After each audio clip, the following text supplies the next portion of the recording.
Hello everyone, welcome you all. कैसे हो आप सब। तो आज हम करेंगे चैप्टर 10 सर्कल की एक्सरसाइज 10.2 का क्वेश्चन नंबर 4, जिसकी स्टेटमेंट है हमारे पास, prove that the tangents drawn at the end of the diameter of the circle are parallel. Read कर लिया स्टेटमेंट को, अभी से समझते हैं। तो स्टेटमेंट में हमें क्या कहा है कि हमें ना प्रूव करना है कि जो टेंजेंट हम ड्रॉ करते हैं eight the end of the diameter of the circle, मतलब जो सर्कल का जो डायमीटर है उस डायमीटर के एंड पे हमें टेंजेंट्स को ड्रॉ करना है। क्लियर। और फिर हमें प्रूव करना है कि वो टेंजेंट्स क्या है, पैरेलल है। क्लियर। तो डायग्राम बनाते हैं जैसा कहा है। तो क्वेश्चन में हमें कहा है कि एक सर्कल है,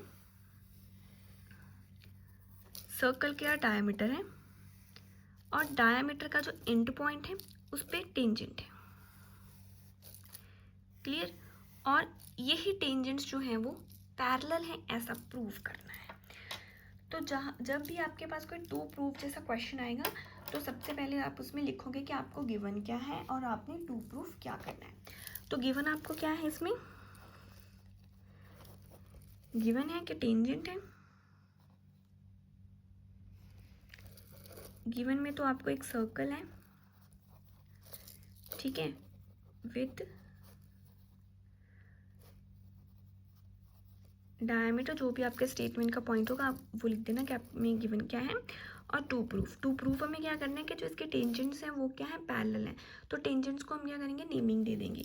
तो ये जो टेंजेंट है ये एक्स वाई होगी, इससे हम एक्स डैश और वाई डैश नाम दे देंगे। और डायमीटर को हम नाम दे देंगे कि ये ए बी है, इसका एक सेंटर पॉइंट होगा ओ। क्लियर। तो हमें प्रूफ करना है कि जो हमारा एक्स वाई है वो पैरेलल है एक्स डैश और वाई डैश के। क्लियर।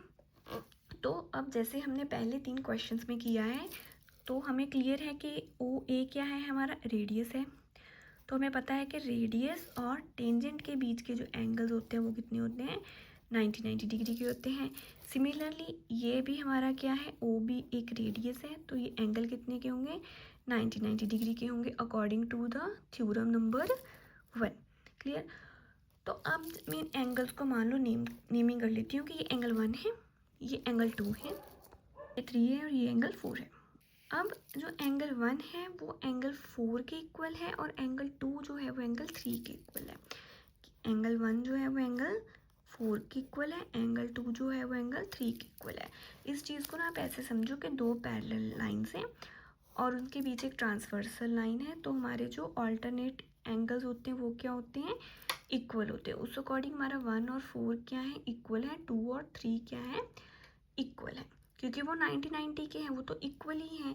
क्योंकि क्यों इक्वल है, क्योंकि ये क्या है हमारे, ये है हमारे ऑल्टरनेट इंटीरियर एंगल्स हैं। अगर हमारे ऑल्टरनेट इंटीरियर एंगल्स इक्वल हैं तो हेंस जो हमारी लाइन है एक्स वाई वो पैरेलल होगी एक्स डैश और वाई डैश की। और यही जो पॉइंट है वो हमें प्रूव करना था और हमारा क्वेश्चन होता है ख़त्म। होप आपको क्वेश्चन इजीली समझ आया होगा। You like the video. अगर आप मेरे चैनल पर पहली बार आए हैं तो चैनल को लाइक शेयर और सब्सक्राइब ज़रूर करना। Thanks for watching.